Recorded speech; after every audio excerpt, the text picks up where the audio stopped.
Love. What is love? I think that's a line from Elmer Gantry. Anyway, he had a whole different answer than I do. And what neuroscientist would say love is. Lisa Feldman Barrett is my neuroscientist authority. Uh, is that love is the activation of a particular network in the brain. And we learn as we grow up in a certain family and culture and so forth, how to, in what situations that feeling is appropriate. So, some people you're allowed to love, it's appropriate, and other people you're not allowed to love. In fact, people are taught to hate. It's not a terrible thing. But, so love is a learned response. Actually, well, the love itself is a built-in capability, but the response is learned. And the nice thing about that is that you can learn to feel love in circumstances other than those that you were taught were acceptable. How's that, right? So you're taught that love is okay in some contexts. Oh, especially you love, your mom and dad, and your cat, whatever. You learn how to do it. Well, if you realize that it is just this activation of a particular network, you can learn to activate that network in any circumstance you choose to. You can turn that into a stimulus for love. So I I have a little practice that years ago I started doing it. I don't do it really anymore because it had its effect. But that I called it the virtual hug technique. And whenever I would go out, any being that I saw, dog, cat, pigeon, human being, I would imagine myself giving them a hug. And it made me have a more empathic feel for that person. As I imagined myself hugging them, it was, and the feeling, even try to make it as real as possible. How does it feel to hug a person? Just put, you can't do that in public, but, but if you practice that, just walking down the street, see somebody, and just smile, that person needs a hug. Yeah, I'm giving a hug right now. It does me is it makes me smile. It makes me feel good. So you may get some strange looks. But the point is you can learn to feel love. Now, how this applies to sex. Well, I love everybody. We're all human beings. We all have so much in common with, we eat, we shit, we feel pain, and we're all capable of feeling love. Okay, so say I'm with a woman for the first time, or the 50th time. Doesn't matter, really. The first thing I like to do, now I'm talking about my experience, or whether I think it applies generally, universally, really, but to any gender, whatever. But I'm going to talk about my experience with women. That's my background. So one of the things I like to do, beginning, is take the person's face in my hand, or head in my hand, and kiss them on the face. Just little light Cupid kisses. Nothing heavy. But as you do that, feel that this person is a person. They're like you. And what you're doing, you're giving them a feeling that you can understand. I know what it feels like to have someone kiss me on the forehead. You know, it feels good. It feels nice. And so you do that, and it begins an emotional connection with that person. For me, I I start to feel them more as a person and more. It's an intimate thing, you know. For me, if I get my face up against someone else's face, and this is another thing I do besides kissing faces, I like to press my cheek up against other people's cheeks, and my whole face, my nose. It's like it's so intimate to me. It's like really opening yourself up and being willing to say, I'm going to love you. And I don't know, does that make me vulnerable? Maybe it does. And maybe that's why it's hard for people to do. Maybe they feel vulnerable if they allow themselves to feel that in a situation with a new human person, new person.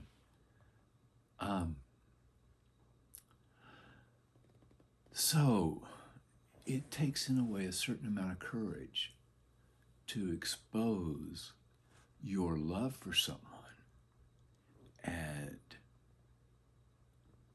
and it sort of opens you up to them, whether they experience it that way or not. But I feel it that way. I feel like am I am entering into an emotional relationship with somebody, and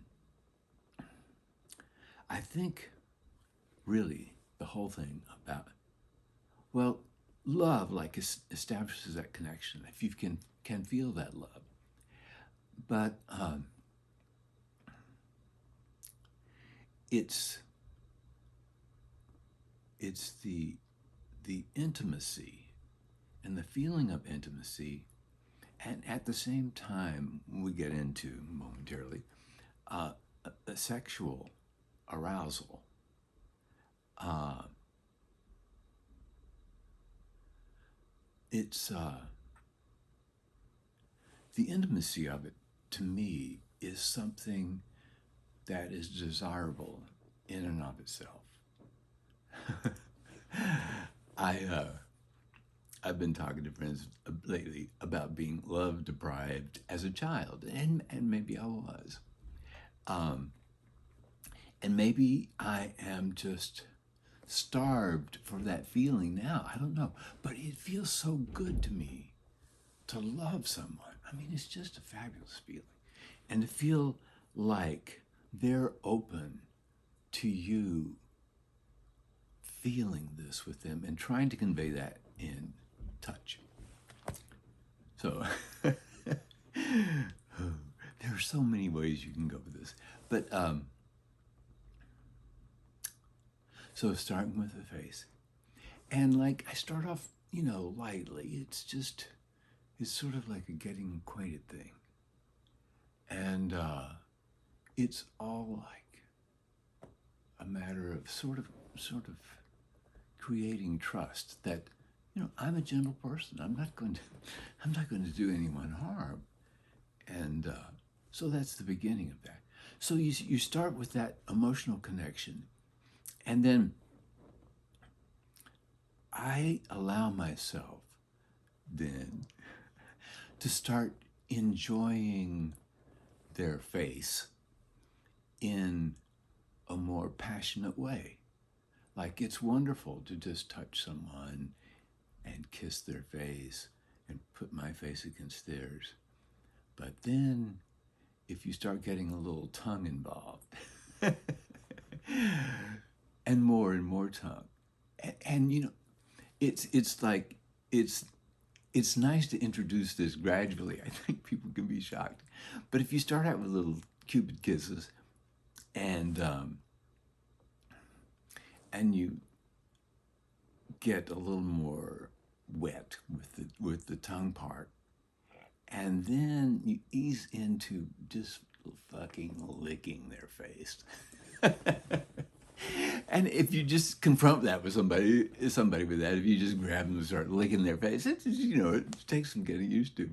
But if you sort of build into it like that, it's like another level of sensuality. It's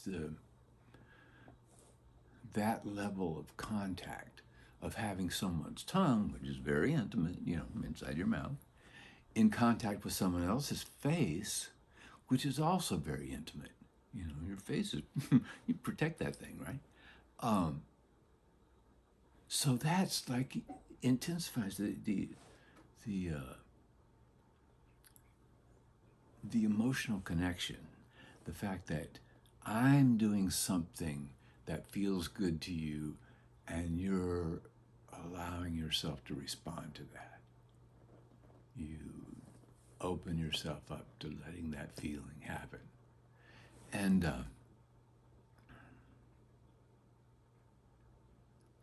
so then eventually I get to the mouth.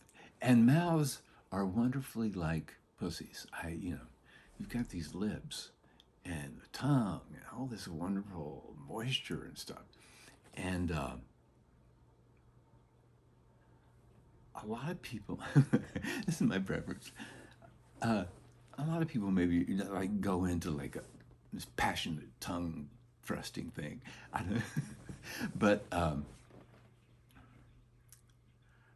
more like exploratory and like nibbling on their lips with my lips and touching their lips with my tongue. And it's, that allowing allowing them to just relax and let me enjoy their mouth. Wow, that's wonderful. And you can get a little so that's one level of enjoyment, and then you can get a little more passionate with it, with the tongue and everything. And sometimes if they pick up on that and they get involved too, all right, well, you're just moving on a little higher level here. So, from there, it's like ears, neck, chest, breasts, and I'm not in a hurry, and I'm not just strictly going for erogenous zones like nipples. I mean, they're wonderful. I love them, but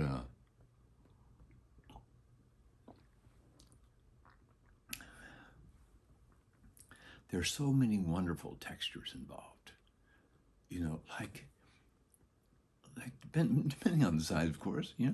Um, Little breasts, I just love to just lick them and rub my face on them and enjoy the feeling of that little nipple rubbing around on my face. It's a wonderful thing. And then women with larger breasts, it's like you can get your face underneath and feel that heft on the side of your head. This it's just this soft, wonderful, pillow-like thing. It's a wonderful feeling. Um, so it's not like a race to orgasm. It's um, enjoying all the available sensations along the way, and really, you don't have all of them. It's like too much. There's more there than you can really enjoy. But making it. So you notice I start with the face, the neck, and the breasts, right? And if they're not too ticklish, you can do the stomach. Oh God, I love to rub my face in people's stomachs. uh, and then, now you're getting into very interesting territory, and the excitement should be starting to build. And but there again, wherever you are on the breasts or on the stomach, that same thing of varying, going from from gentle, sensual enjoyment of the territory wherever you are, and getting into the next level of enjoyment, which is more intense because you put more pressure with your tongue on the various things that you're touching. So you get the light touch with the lips, and you get touching with your fingers, and this variation in intensity, going from like soft to more intense, and then bringing back down to soft and more intense. And it's sort of like getting in tune with each other. I do something and you respond, and I do something and you respond. So I'm getting in touch with how you're feeling things, right? And so getting it's fun.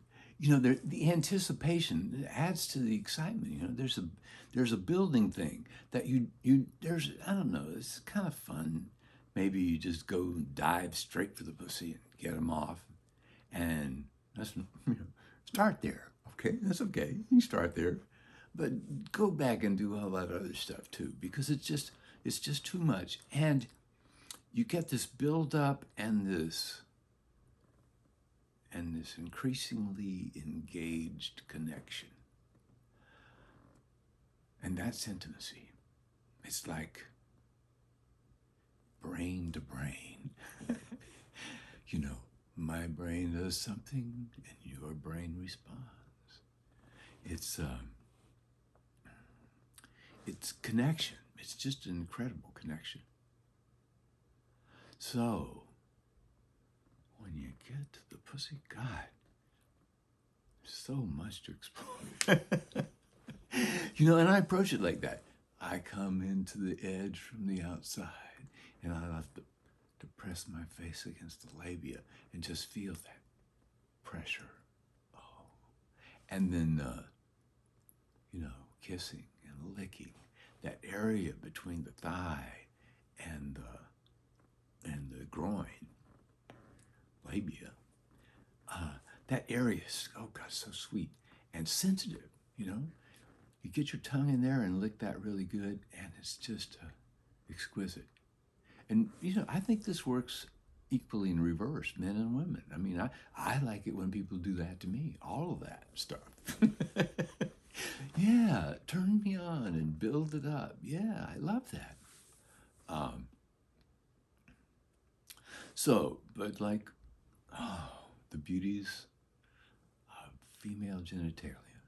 So that nuzzling up against the labia, and then a little gentle kissing and licking, and I like to go down to the bottom where they just emerge from the peritoneum. Is that the right way to pronounce it? They're just little delicate things, and they get bigger and bigger and bigger. And all, to feel that sort of change as they get bigger. That's wonderful. And that's a good place to start too, with a little tongue between the labia. They're just tiny little things down there. And you just work your way up with the tongue in between the labia as they get thicker and thicker, deeper and deeper. Oh, God. And, you've got the inner labia, which are themselves these delicate little things that are so wonderful to explore and experience in their delicacy. And then you get into the clitoris. I'm not going to even talk about what you can do with penetration while you're doing this on all the exterior parts. That's a whole subject in itself. But The clitoris, has a hood. Uh, Sort of like this hand was the hood, and the clitoris, sort of peeks up through like this, right? Well, some of them are more intrude. they're further back. The hood comes further over the clitoris, right? So one thing that's kind of important to do sometimes is, okay, remember the clitoris is here, and this is the little hood. Up here is like the pubic bone and all that little wonderful soft area there. And if you take that and put some upward little pressure and a little upper pull, sometimes it will tug that sheath back and expose the clitoris a little more. And so the things you do to it are a little more intense. So that's one thing. But there's so much variation in clitorises. I have one girlfriend, I cannot touch it directly, except very, very, very gently. And then she accuses me of teasing her, right? Well, of course I am. I'm trying to get this, I'm trying to get as much input as I can into this little organ without overloading it, which is what happens with her. Other women, it's like, use your broad tongue, use the tip of your tongue, and again, vary, It's a little teasing, right? But you build a little tension, and then you back off a little bit and build a little. So at some point you get to the orgasm, and oh God, so you make the orgasm as intense as you can, or as they can stand, with the pressure of the tongue and the lips and the activity, moving your head around and stuff and licking and nibbling. And at some point, usually, that gets too intense. It does with me, right? It gets too intense, so you have to back off. But the orgasm is not over because everything is still sensitive down there. It's still like tingling, leftover tingles, the afterglow, right? So anything you do down there is going to feel a little more intense, a little more pleasurable than it does pre-orgasm, because everything's sort of like, well, the sensitivity has increased, I think. So you decrease the intensity because it's too intense. So you move out from the clitoris and you enjoy the surrounding areas before, and gently, because you don't want to get too hectic here. We're still in, the woman is still enjoying all this wonderful, tingly feeling that she's having, and she might not be ready to get all excited again. And just let her enjoy that as long as you can, and give it, make it last as long as you can. Get as far away as you have to. Go down the thighs and give some little kisses. Come back up, and there's a term for it. Recovery time.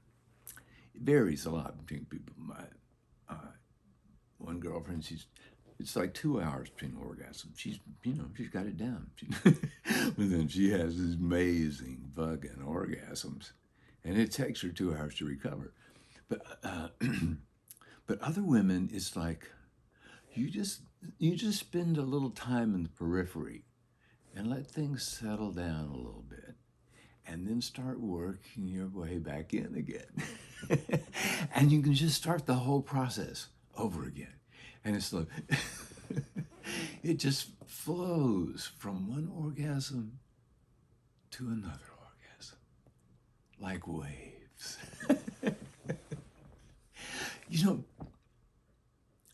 I get so much enjoyment from doing that.